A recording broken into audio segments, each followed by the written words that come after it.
Тағы да бір айтып кететін жайт, ол мына енді қошқарлардың ұрығын толық тыңдалу үшін біз ана фартуктарын кигізіп қоямыз.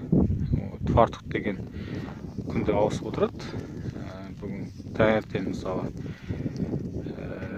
кепкен тазасын етсек, кешкісін құрғағын тағы да ауыстырып отырамыз, жаңағы суық тиіп қалмас үшін. Бұл қошқарлар бөлек тұрғанымен, бірақ бір-біріне секіре береді, сондықтан да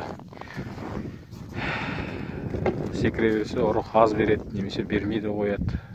Сондықтан мына фартуктарын киіп жүреді.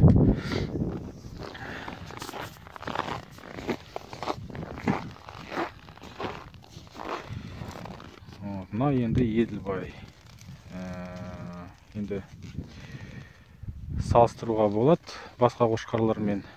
Бұл енді Қарағанды облысы, Шет ауданы, Ортауға ауылының қасындағы Әлішер шаруа қожалығының қошқарлары. Көріп тұрсаңдар,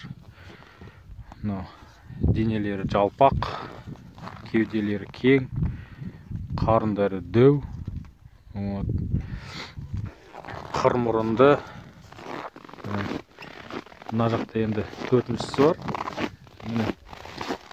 Жаңа айтып отырғандай,